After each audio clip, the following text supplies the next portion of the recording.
Time now for the JoyBusiness van, and while traveling by road is the most popular mode of transport here in Ghana, commercial buses or trotros are most patronized, but getting to board one can be quite a task. Well, a couple of years ago, the JoyBusiness van featured mobility startup Stabus, whose aim was to ease the stress commuters face. We follow through its journey now that it has been acquired by West Africa's leading mobility firm Treepz. That's our story on the JoyBusiness van.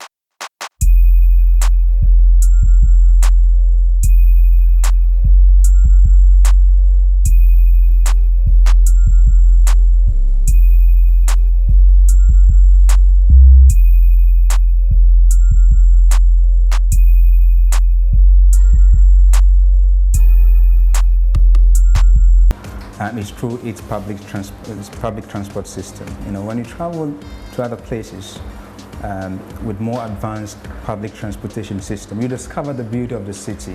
You are marveled by the things you see. But it's not the case in most part of Africa. It's just not, the fact that we don't have a good transport system doesn't only impact on the beauty of the city, it also has huge economic impact on the country. And that was 2 years ago when Isidore Potofi shared with me his motivation to create Stabus so commuters have less stressful experiences with commercial buses. Long queues and the struggle for a seat, especially during rush hour, are just a bit of the trotro experience. If you're lucky, you may get the bus in good shape, otherwise prepare for a bumpy ride in a rickety vehicle. Isidore's plan with Stabus was to create a pool of private buses and create a system that enables passengers access the service. The way it works is that the passenger will have to specify that I'm picking the bus from this station, I want to be picked up at this particular location, and I want to be dropped off at this location. Then our system automatically sends this request to the network of buses. Then the network dispatches the bus to where the demand is, or to where the customer or the passenger has requested the bus from. And the bus then picks the passenger at their specific pickup location and drop them off at their drop-off location.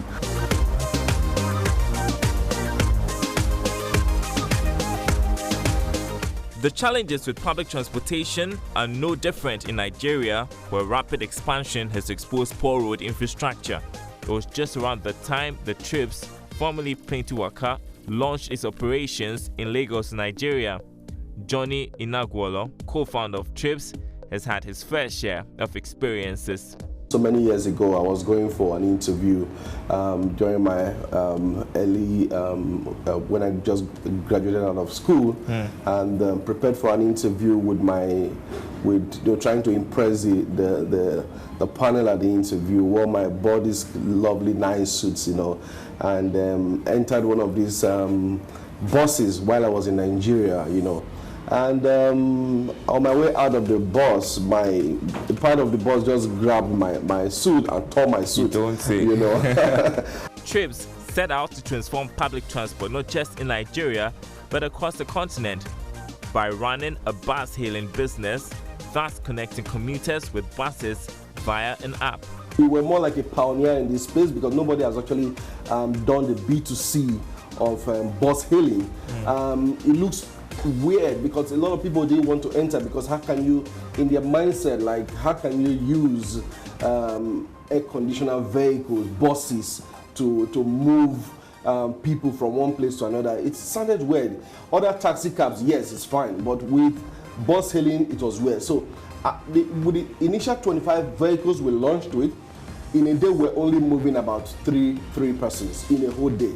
And at some point we thought, have we gone into the wrong business? Have we actually conceptualized a wrong idea that doesn't fit into the system?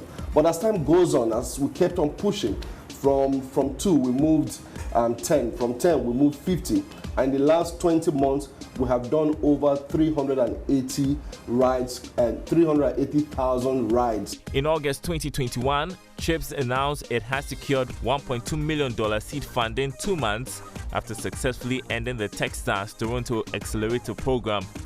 Now it had its eyes on the Ghanaian market. That was when it decided to acquire Stabus. Stabus had meantime made inroads doing many trips since it launched operations. The COVID-19 pandemic lockdown was a bit of a setback, but the business bounced back after restrictions were eased. During the COVID, we had a call. We shared our challenges, our difficulties, because we had zero.